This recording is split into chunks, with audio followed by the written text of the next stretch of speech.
Mr. Scott, Austin. Thank you, Mr. Chairman. Governor, Mr. Secretary, Mary's husband. All great titles. Yeah, I'm not sure if you'd be mending fence or checking cows right now if she hadn't agreed to marry you. Probably wouldn't be here.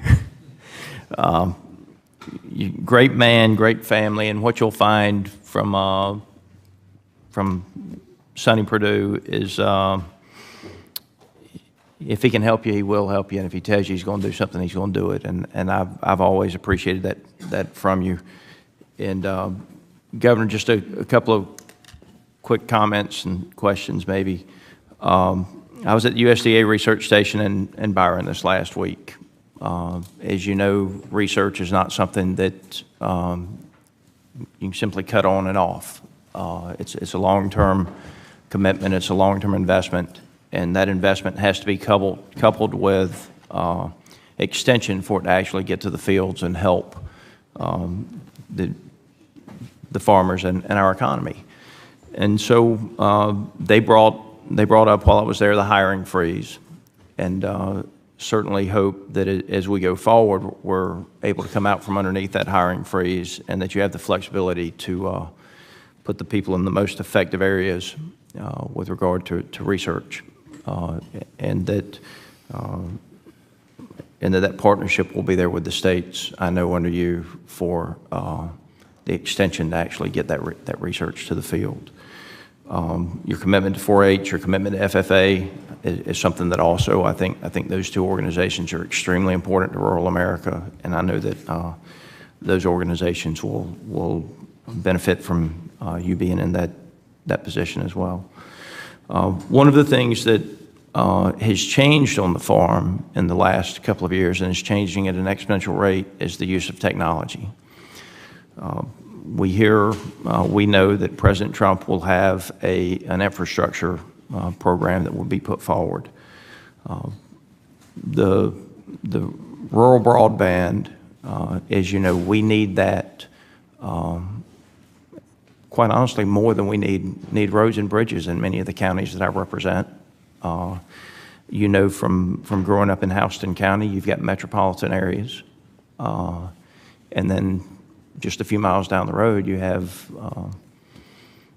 areas like you grew up in Bon Air, and I lived in Ashburn for a long time. I tell people I live in Tifton now, but I actually live in Chula, Georgia. And so if you could just speak to the rural broadband issue and any assistance that you believe that the USDA can give us with making sure that the rural broadband is a part of President Trump's infrastructure package, I would appreciate your comments on that. Be happy to, friend. First of all, let me talk about research just a second, because you mentioned that, and you're absolutely right. The reason our producers are so productive today in the 21st century is because of the research and the foundation that's been laid.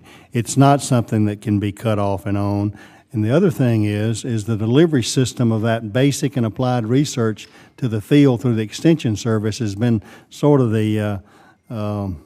the wonder of the world, and we see what difference it's made in our productivity, and will continue to need to be as we have to feed 9 billion people by 2050. So that's important. But you made a great point. Another thing that's just as important is the technology, because you know your producers in Middle and South Georgia are using technology for better water usage, better technology for precision agriculture, for monitoring crop needs, whether it's whatever adding, and the telemetry that's needed out there is dependent on wireless technology and Wi-Fi.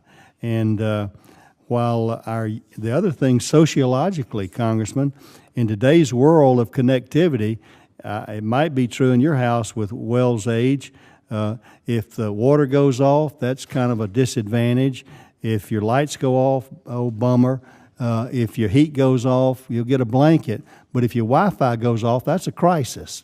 And that's kind of what happens out there in the world today is we're not going, sociologically, to David's point, to Congressman Scott's point, we're not going to keep these young people on the farm attracted there if they don't have the connectivity that they're used to when they go to college. They're not going to come back.